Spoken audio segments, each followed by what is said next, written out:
We were putting up points like it was a 5-on-5 tournament. It was crazy.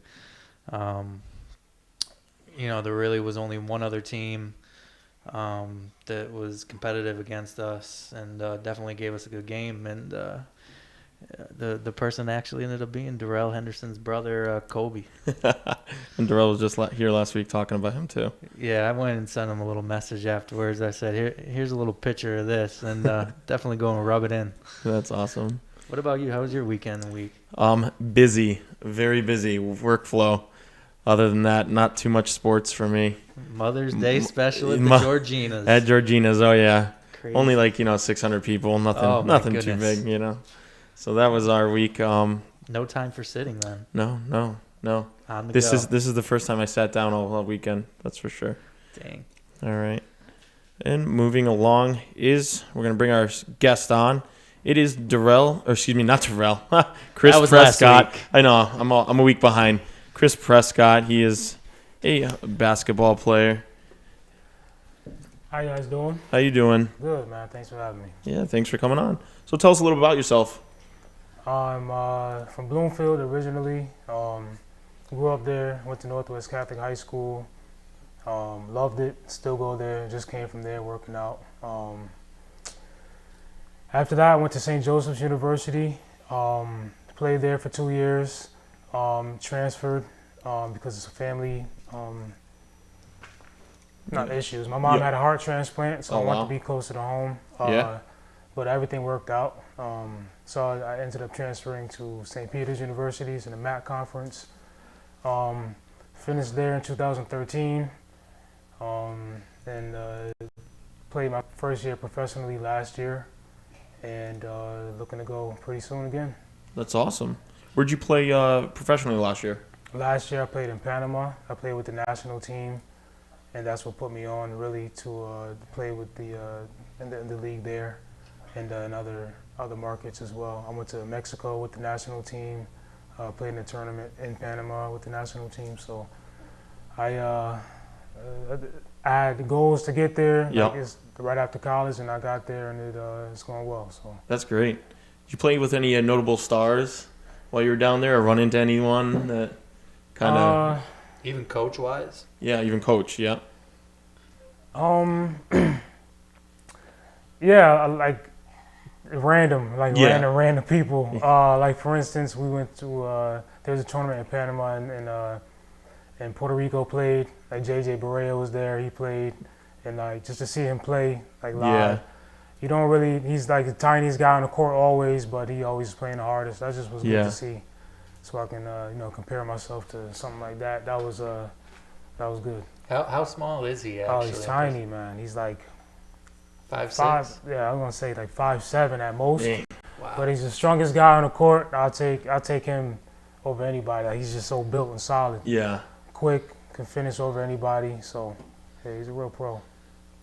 Now, I know you were telling me earlier, what were some of the professional players that had played at the couple colleges that you were playing at? Well, St. Joe's. Everybody knows Jameer Nelson. Mm-hmm. He's the one that apparently put St. Joe's on the map. Him and Delonte West. Yeah. Jameer, I met him before. He came to play pickup with us a bunch of times. He's cool, very humble guy. Like, first time I met him, I'm like going up to him, like, what's up? My name is Chris. He's like, yeah, what's up? My name is Jameer Nelson. I'm like, Jameer, like, why are you introducing yourself at St. Joe's? Like, what? You don't need to do that anywhere near Philadelphia. So that was cool. He's very talented, but he's like the kind of guy that, like, if you play pickup with him, he'll just try to get everybody involved. He's not looking to like dog anybody and kill. Delonte came one time. Like, I tried to dap him up. He was real short with everybody. Right. I didn't take it disrespectfully. Came on the court and just tried to destroy everybody. He was kind of being a-hole. I'll say my language, but But no, I just heard so many crazy stories about Delonte, but they were winning. They were like #1 in the country at the time, so nobody said anything to him. Right. Yeah. And so now, so Jameer and Delonte, we had my center freshman year, he got drafted to the Mavericks. His name is Ahmad Nibbins. He ended up playing like a year or two, but then most of his career was played overseas. Now, does it seem to you these days that a lot of guys seem to play more overseas than in the NBA or D League, in your opinion? I think that you can play basketball wherever you want to play, like wherever. If you think you can play in the NBA, then a lot of guys take the D League route and hope for a call up and play in the chance or the opportunity to play in their dream zone. Like everybody dreams of playing in the NBA as a basketball player. At the same time, you have other players that are taking the route like, I can travel the world, see everything, see different cultures, live in it, do what I love there, get a lot of money as well. Yeah. So it's just, I guess it all depends on what you want out of your career and where do you see yourself. So now, question for you: what do you want out of your career? What would you like? I've always had dreams of going to the NBA, Yeah. always. And just realizing now as I'm getting older that everything doesn't go your way, Yeah. right? But realizing now that, like I said, you can play this game wherever you want to play, Yeah. see the world, Yeah. and make great money, like great money as Yeah, well. yeah. Like, don't think just because you play overseas you're not making great money. Yeah. Just, Yeah. So, I mean, as long as I get to do what I love for a living, I'm blessed to do that. So Right. it doesn't matter where it is. That is so true. Now, also, from what other people have told me too, a lot of these leagues out there, some of them are very competitive. Other ones out there are also almost like a men's rec league type of thing. Right. Is that true? That is true. Depending on where you go, depending on level that you participate in. So it's almost like one of those things where you could start at the bottom and have to move your way up. Oh, right. I mean, that's essentially the goal. Wherever you do in life, you want to keep elevating, right? Yeah, so, right. So you don't want to stay in the same market, same league. You want to just keep climbing. Keep climbing until you reach the top of whatever you get to during your career, right? Yeah. So I've seen players go from like the bottoms Yeah. to where like those men league, Right. professional leagues in the middle of nowhere, get to the top, just because they stayed with it and, played their card right and stayed healthy and, made good decisions. So. Yeah. Now, are you familiar with Danny Longhorn? Yes, I am. I've known Danny. We used to play AAU together. Known him since we were. Now, is 6, 7 where years. he's starting out, is that in one of those like kind of start leagues for him to get familiar with, or would you say his is more of a almost competitive level that might even get him to go higher up in the rankings? He'll definitely go high up in the rankings. That's no doubt about it. He's actually in a very good startup league. Not a startup league, but a startup position for him. It's a good position for him. It's not a bad league he's playing, and I have teammates that are playing in El Salvador now that are my teammates on the national team.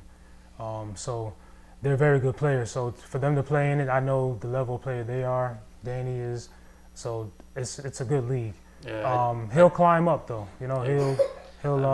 I definitely did notice throughout the week he's always posting like his stats and whatnot, and he's averaging between 30 to 40 Right. whatever a game, Yeah. which is amazing. But I mean, some will say, "Oh, he's doing it against nobody," or the level, or the question of level. But at the same time, he'll get a better job just because he's showing what he can do.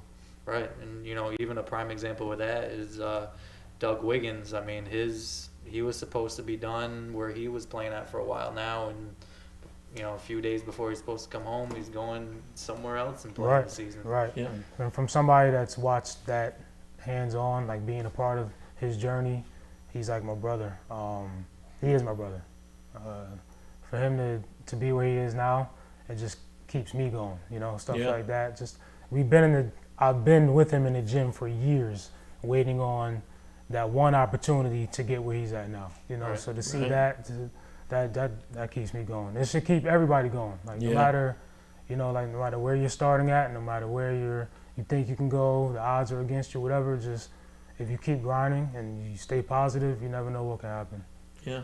So speaking about that, tell us about a phone call that you got recently and what you're going to be going to do. Well, the national team in Panama called me a couple of days ago. They told me a couple of weeks ago that I'll be on a list for the players that are eligible to make the team and this and that. But they called me a couple of days ago, say, come down here now. Like, we want you here now. The new coach wants to see you. He likes you. He wants to. So I've always just been like accepted on the team and welcomed. But to be like a priority to get down there and be a part of something like that I've always wanted to do, it's a good feeling. So that's awesome. Yeah. So how is it traveling out of the country, going down there and staying down there and whatnot? Oh, it's great, man. The weather is like 85 every day. Not like here. Not like here at all. Not like here at all. We only have rain. All right. I think they're changing the state capital to Seattle now. Panama's great though. The weather, there's so much to do. The nightlife is great. The love out there for basketball is incredible. Yeah. It used to be a soccer country, right, like in the 90s, but now they're trying to take it back to where it was probably in the 80s. That's when basketball was heaviest in Panama. They're trying to bring it back to that. So like a lot of people are getting involved and they're trying to make it huge. And to be a part of that, to be a part of like the young players that they're trying to have on the national team, represent the country in Olympics and all that. So it's good. Yeah, that's got to be really exciting to get that phone call and be able to do what you love in a different country or just anywhere, honestly. But it's nice to travel and get to meet new people and do stuff like that. That's got to be great. Definitely. Yeah. Now, does it take a while to be able to adapt to their language, since their language is different? Yeah. What is the barrier like? Yeah, that's a good. It's so Panama is a very diverse country. Yeah. Has people from everywhere, like literally everywhere in the world. Yeah. So it's a predominantly Spanish-speaking country, but a lot of people speak English, which was good and bad for me because, like, all of my teammates, mostly all of them spoke English or a little bit, enough to communicate. You know. But a lot of people that I was around were speaking English, and they wanted to practice their English with me. And so what made it suck for me is I couldn't really talk that much Spanish to them because they were like, they want to practice. And I wasn't mad, like, all right, you want to talk English, that's fine with me. So it was weird, but the language barrier is not too bad because a lot of people speak English too. That's good. Makes it a little easier, I'm sure. Definitely. So how is the nightlife down there? Get in trouble down there at all yet? Not trouble. Fun, definitely some fun. Yeah. Like they go until like 5, 6 in the morning out there. And, wow. Oh yeah. And I can't hang no like that. I know, right? But yeah, it's just every night is something to do. Like I said, the weather never gets bad, so Yeah. They celebrate every holiday, not just like that one day, but like 3 days, a day before, the day and the day after. So they love to party out there too. It's insane. I love that. That's the one thing I like about a lot of the Spanish, they go countries. Hard. They know how to party. They go hard. If you want to throw a party, find someone. All right. From down there, bring them up. Let's have a party. All right. So now I'm going to transition. We're going to go over and talk about some sports. I have a little funny video, which I'm sure most of you have seen. And if you haven't, it's pretty funny. You might have. I'm going to put it up on the TV screen so you can see it.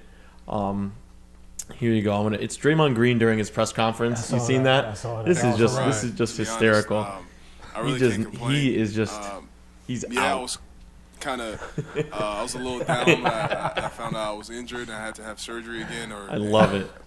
And then with another knee. But at the end of the day, he talks says his name and then it wakes him back up. Right, there you go. He's like, oh wait, I'm on TV. That's right. They come over there, they wrap their hands around me. So what do you think about your boy Draymond? I don't know, man. I don't know how you just daydream like that in the middle of a press conference. I don't know. He was not entertained. I want to know what he was thinking about. I know. He was daydreaming. It's at least gonna not be one of those situations where he's not gonna get fined for not talking to the press or any of that. Yeah. He did make his appearance. Right. Yeah. And talking about Golden State and all that, Curry questionable for tonight's game. He is game now, 4. yeah, he's upgraded to questionable. And he's going to repeat as the NBA MVP as well. He definitely deserves it. He Definitely. had a very outstanding year. I mean, so many crazy shots. I can't even believe it. Even game winners from so far in the distance that not even I would think to go that far away to make a game winner shot. Yeah, with plenty of time left on the clock. Right. Yeah, I know. That's a crazy shot. So do you think he should come back, or do you think he should sit out at least one more game, or until when? What's your opinion? Either of you? I'll let you start, Chris. Yeah. I mean, I mentioned this earlier. Somebody told Yeah. me the other day, like, they had a theory of, like, Golden State should throw a game just to give them more rest. You know, they're not going to have too much trouble with Portland Right. much That's- longer. So give them that extra game of rest. I don't believe in gambling like that. Yeah. Yeah. Personally, I don't even know how you can want to lose, no matter the situation. That's got to be. But technically, they already did. They just lost game 3. Well, right. Yeah, well, that one. But I mean, if it was on purpose or intentional, right. I don't know. That's. Yeah. I'd say he might as well rest it again, see what today's game ends like, and go from there. Yeah. Obviously, if they were to lose tonight, then yes, you're going back to Golden State for game 5. You bring them back then. Yeah. Yep. And speaking about that, the Cavs move on, and LeBron. So you're a LeBron fan, okay? So how? Who isn't? Who isn't? I'm sure you can find a few. I'm just. I'll say my opinion. I'm not a LeBron hater though. No, I love right, LeBron. right. I recognize talent. Don't get me wrong. Yeah. I'm a Kobe fan, so it's hard to. Oh yeah. It's hard to love both, man. Yeah. Well, now if the Cavs move on, let's say, and they play the Heat, what do you think about that? And what if the Cavs lose to the Heat after LeBron left, and now it's like he left the team to win another? What if they rigged it and did it purposely to have them lose? There's always those theories too. Oh, there's theories. If we go on theories, then we'd be here all day. No, I definitely think it would be a good series. For the fans, for the league, Oh, for yeah. everything, it would be The awesome league series. the league would make plenty of money off of that series. yeah. And you know what? It will go 7. Yeah, it definitely will. sure. If it were to- It has to. It has to. Just for so many different reasons. They'll Has make to. it go 7. And personally, I like Dwayne Wade. So I would Right. love to see them, move they- kind of. they definitely kinda got to get put it in his face. Whiteside rested and Yeah. ready Yeah. to go. Yeah. Definitely having an MCL injury definitely is not good when you're looking to move forward. Right. Not at all. I know. Well, another thing is Dave Joerger has accepted another job, and he is going to the Sacramento Kings. They Nice. hired him after being fired by Memphis this offseason from getting eliminated in the first round. I hope he's It's a ready for cold DeMarcus world. Cousins. It's a cold world in the Yeah. West, man. Yeah. And the Kings have only had one winning coach out of his run, with that team. And that was back in the days when the Lakers and Right. Kings were Young going at it like Rocks each and year Chris in the play. Webber. Yeah. Yeah. It's kind of it'll be interesting. This is their 5th coach in 5 years, Wow. so it's not like Not good. it's not like it's a good job, but he's. I think they gave him $12 million or something. I think was the signing. It was just crazy. Yeah. I But mean, they hey. got a talented enough team. It's just finding another key pieces in there to help them. I mean, you got DeMarcus Cousins, who's nasty, crazy beast. down low. A And, beast. you got Rondo still with them. That's the assist machine Yeah, right there. Yeah. I know. That's pretty awesome with that. How about the Yankees trying to trade sweep for sweep, and then Sorry falling out there short. to all the Yankee fans. Go Red Sox. go Patriots. I'll do that. That's the best I can do. Go all Boston teams, I guess. Nah, I don't agree with that. I was with you till you said that. Oh man. So who's your? Do you have a baseball team? Well, Favorite? people in my family are Yankees fans. So Yeah. Me If they too. hear me say anything else than the Yankees, then I can't go home. So Yeah, so he likes the Yankees, okay? Don't Yeah. disown him or anything. that's it. Yeah. ESPN has shook up a lot of their stuff. They Monday Night Football, if you guys watch that, that's one of our big things because everyone at my work, they actually come over here on Monday Night Football and we watch football because it's our day off. We're closed. Nobody can work even if they want to. And Mike Tirico, who's been doing it for the last 10 years, is now out. He took a job at NBC, and Sean McDonough is in as he's the fifth play-by-play announcer for Monday Night Football. There's only been 5. Wow. And it's been around for, a long, long time. That's kind of cool. He was the one that he made the call in the 6th overtime game with UConn versus Washington. Oh, okay. When Hamilton made the game-winning basket at the end of the game. Yeah. He was the one calling that game. That was one of his most memorable. And then the miracle game with Michigan and the football one. Michigan and I already forgot. But Wow. so now he's Hey, going good to for him. Monday Night Football.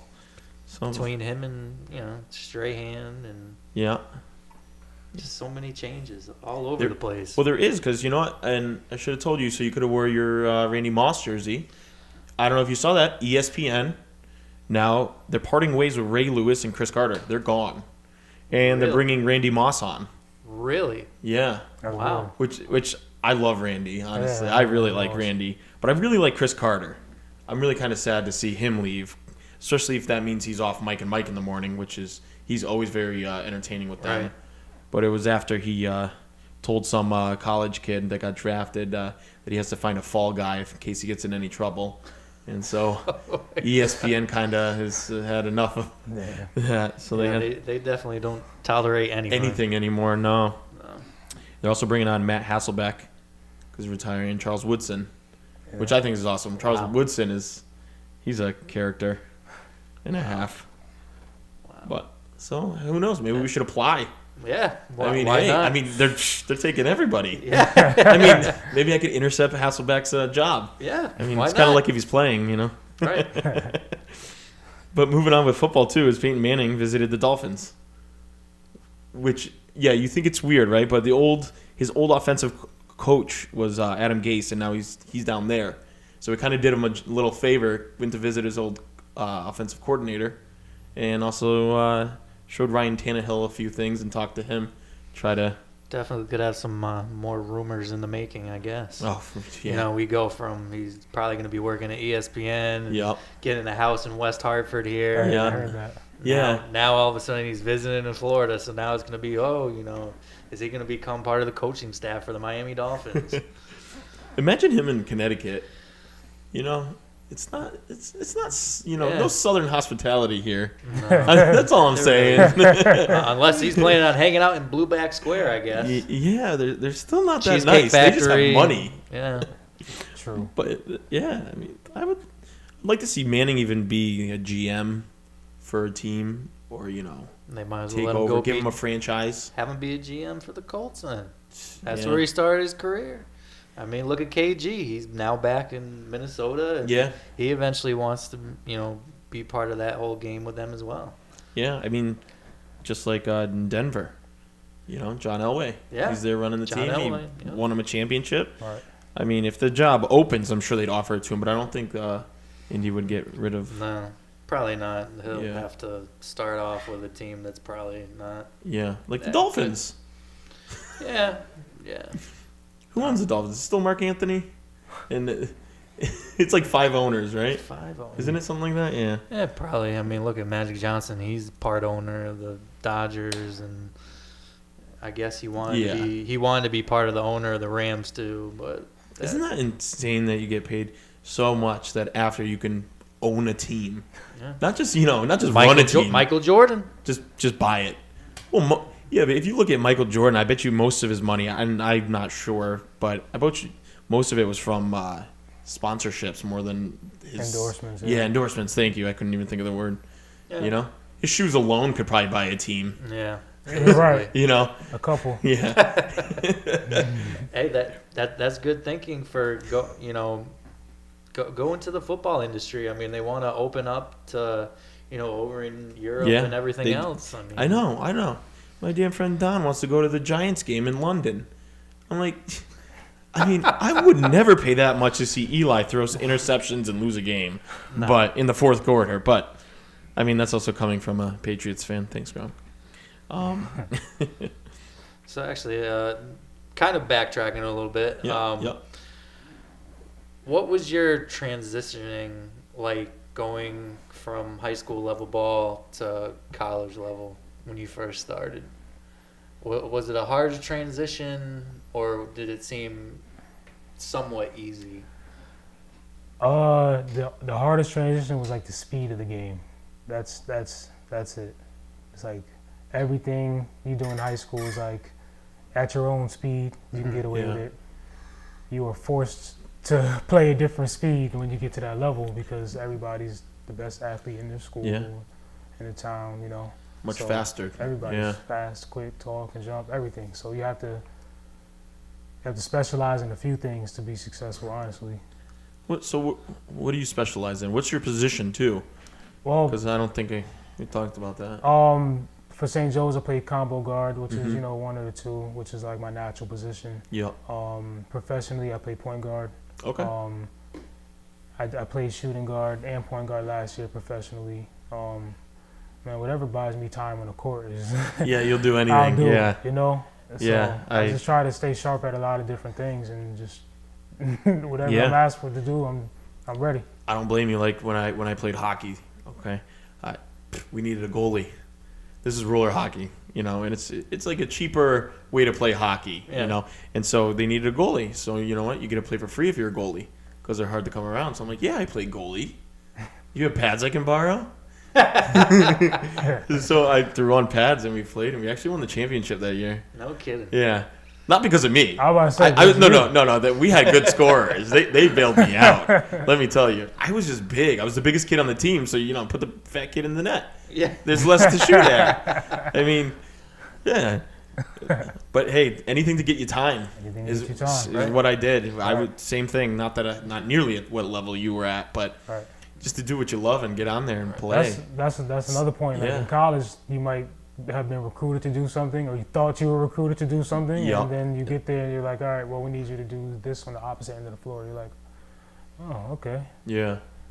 cool. Makes me- yeah. In the If you want to play, there has to be a response. yeah, Like, all right, cool. yeah. You say no, then it's like okay, well, All right, see ya. next. The other thing that's good with playing, different positions in all positions is when you play another position, you kind of can get the mentality of the player you're playing against too, All right. to try to you kind of know what they're gonna do. At least speaking in hockey sense, when I started playing goalie, learn a lot about playing goalie, and then when you're going to shoot on a goalie next, you kind of have a little mentality like Right. what you think they're gonna be looking for or trying to stop. You can kind of Right. makes you more versatile for sure. I think like being able to play multiple positions Yeah. just exposes you to different areas of the game, no matter what sport. Yeah, right. Just being competitive in different areas, different positions. Yeah. It's always good. So, speaking about being versatile in different positions, is Bartolo Colon's home run. I don't know if you saw that. He's 43 years old. 42 years old. Hit his first home run. He's a pitcher, and Topps. The baseball cards. They have a new company. It's called Topps Now, and it's on demand. So what they do is if something big happens, they'll make a card and they'll sell it like the next morning. And he broke the record on their cards. He sold the most ever the next day, Damn. and they sold them for $10 a card. Damn. I would So- not pay $10 for a card. For someone that's probably retiring. I'm all set. Yeah, over I think it was like 2,600 is what they ended up selling for cards, which is kind of crazy. But yeah, pitchers hitting still, Do you think they do batting practice every day? I mean, they must, right? I don't know. I get this feeling that they only start practicing in the batting cages once they know they're getting to that series where the pitcher's going to have to go up to the plate and hit. Yeah. Because, 99% of the time, they're Well- just trying to bunt to advance right, the runner. And right, that's it. sacrifice, bunt. Yeah. Well, I think that wraps up what we got going on for today. Chris, thank you very much for coming on.